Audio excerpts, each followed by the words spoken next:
సరిహద్దు గస్తీ విషయంలో చైనా భారత్ మధ్య ఒప్పందం కుదిరింది. భారత్ చైనాల మధ్య ఇటీవల దౌత్య సంబంధాలు పురోగతి చెందుతున్నాయి. ఈ క్రమంలోనే ఇరు దేశాలు ద్వైపాక్షిక సంబంధాన్ని స్థిరమైన అభివృద్ధి పదంలో నడిపించేందుకు కృషి చేస్తామని చైనా విదేశాంగ శాఖ మంత్రి వాంగ్ యూ పేర్కొన్నారు. అంతర్జాతీయ పరిస్థితులు, చైనా విదేశాంగ సంబంధాలనే కార్యక్రమంలో ఆయన ఈ వ్యాఖ్యలు చేశారు.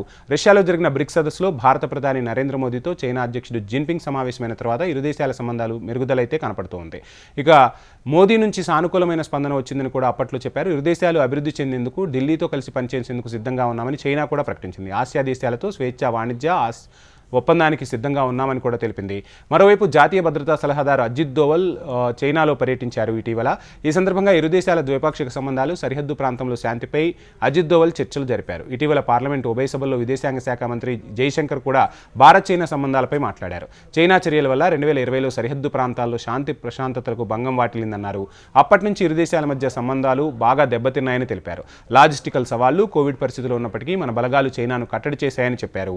నిరంతర దౌత్య చర్చల ఫలితంగా ఇరు దేశాల మధ్య సంబంధాల్లో ఇటీవల కొంత మెరుగుదల కనిపించిందని వివరించారు. ఇరు దేశాల మధ్య ఉద్రిక్తతలు తగ్గించడం కోసం పొరుగు దేశంతో దౌత్యపరమైన చర్యలకు ప్రయత్నాలు జరిపామని, అవి సత్ఫలితాలు ఇచ్చాయని కూడా జైశంకర్ చెప్పుకొచ్చారు. న్యాయమైన, సాహేతుక, పరస్పర ఆమోదయోగ్య పరిష్కారం కోసం చైనాతో చర్చలు జరిపేందుకు భారత్ ఎప్పుడూ కట్టుబడి ఉంటుందన్నారు జైశంకర్. ఇది ఇవాల్టి news tips. Please subscribe HM TV.